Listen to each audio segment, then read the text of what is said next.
Hi there, this is going to be a short tutorial on how to limit the visibility of a Panopto lecture recording. There may be a variety of reasons that you wish to do this. Most commonly it will be because of either group work or by enabling those students with reasonable adjustments who are unable to attend the lecture or otherwise to make appropriate notes using traditional resources to be able to access the lecture when maybe you don't want the entire class of students to be able to do so. So we're going to approach this using a tool in Blackboard called Adaptive Release. Now what you can do, of course, is give specific permissions to Panopto recordings to particular students.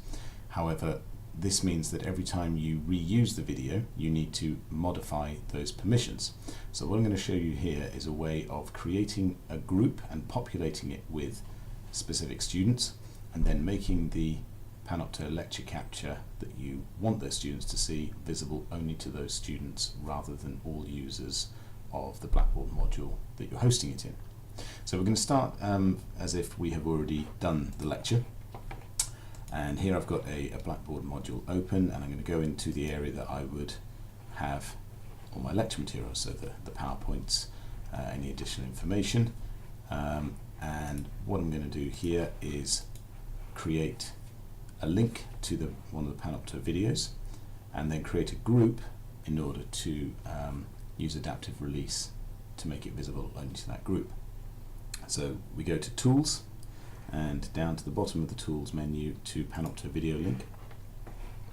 Now you'll find that with any Panopto video, when you try to put the link in to a Blackboard module, once you've done that, you get a whole list of the recordings that are linked to that module on Blackboard, and here I'm just going to choose Gross Anatomy of the Kidneys.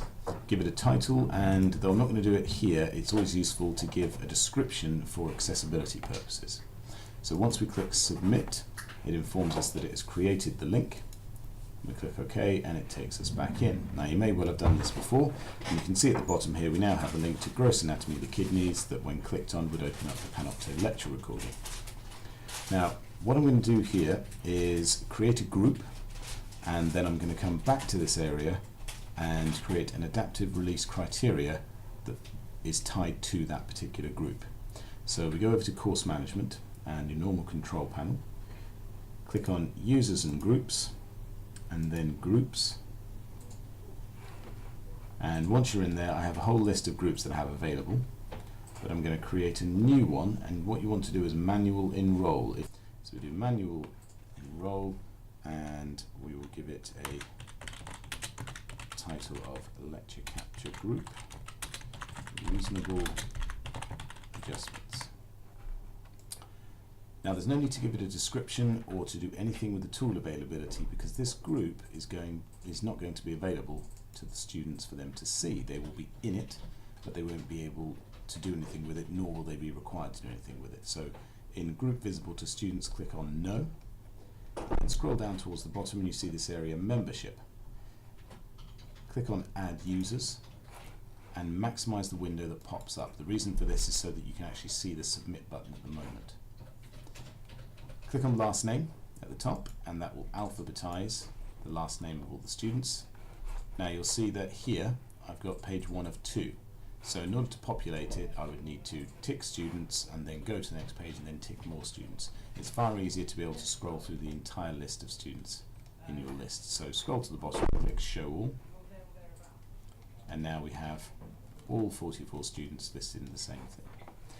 Now you would tick the students that you want to add in, and here I'm going to just do some random ones, but you would obviously do so with more purpose. So we've got 4 students here that have been selected, and if I click on Submit, it will add those 4 students, and now we can see in the membership list there are the 4 students' names. If you've accidentally selected a student that isn't supposed to be in the group, you can click on the X and remove them from the group, as simple as that. Once you click Submit at the bottom here, your group has been created and populated. Now at any point you can go to that group, so here is the group listed here in alphabetical order amongst the others, Lecture Capture Group, Reasonable Adjustments. At any point you can click on the drop down menu, click on Edit the Group, and you can add or remove students as we've just done. But now that the group exists, I can go back to the Learning Materials area where I have linked the Panopto lecture, and at the moment everybody can see that. Everybody enrolled on this module can see it.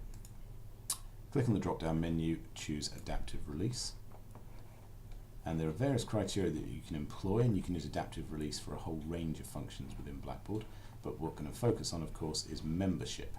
So you need to be a member of a particular group, either by specific username, so individual students, or as part of a group.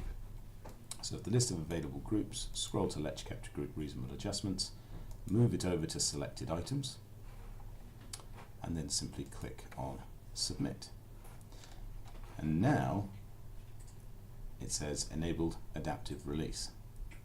So that means that only those students that meet the adaptive release criteria that have been set for this item or this tool can actually see it, and we'll be able to click on it.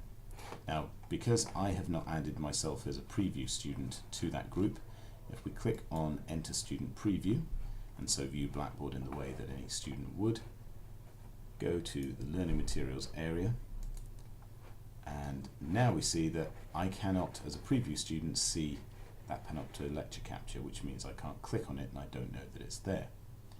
And so that's a very simple way of limiting the viewership of really any resource in Blackboard. You can apply this to any item or tool or file, but that's a good way of restricting access to your lecture capture if you have a good reason for doing so. And this applies to those who have lecture captured automatically by being linked to the timetable, or those that have chosen to lecture capture by manually doing the recording. The process is the same for both.